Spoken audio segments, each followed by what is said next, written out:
Salah satu kabupaten di Aceh yang memiliki berbagai peninggalan sejarah adalah Kabupaten Aceh Tenggara.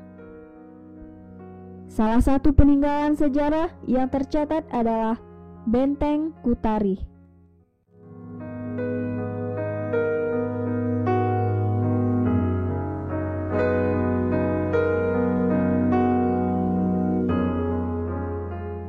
Benteng Kutarih yang terletak di Desa Kutarih, Kecamatan Babu Salam, Kabupaten Aceh Tenggara.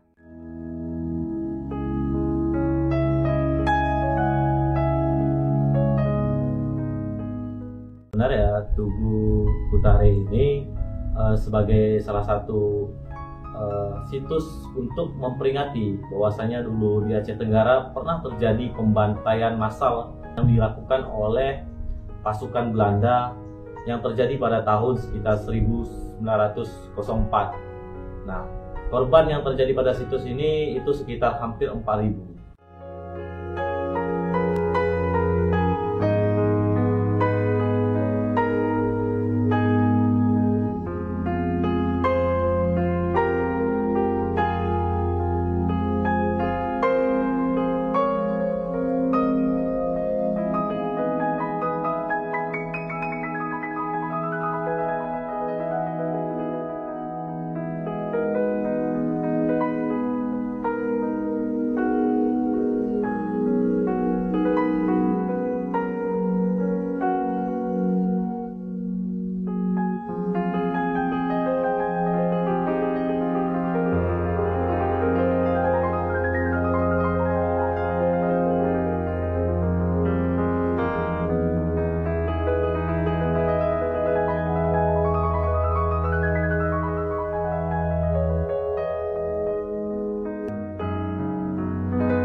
Pada sejarahnya pada tahun 1904 tersebut, pasukan Belanda yang pada saat itu dipimpin oleh Van Daylen datang ke Aceh Tenggara atau yang saat itu dikenal dengan Lembah Alas dengan tujuan untuk menguasai, merebut wilayah Lembah Alas yang saat itu dikenal atau yang sekarang dikenal dengan Aceh Tenggara.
Jumlah pejuang yang gugur di Kutarih mencapai 1.773 laki-laki dan 1.149 wanita.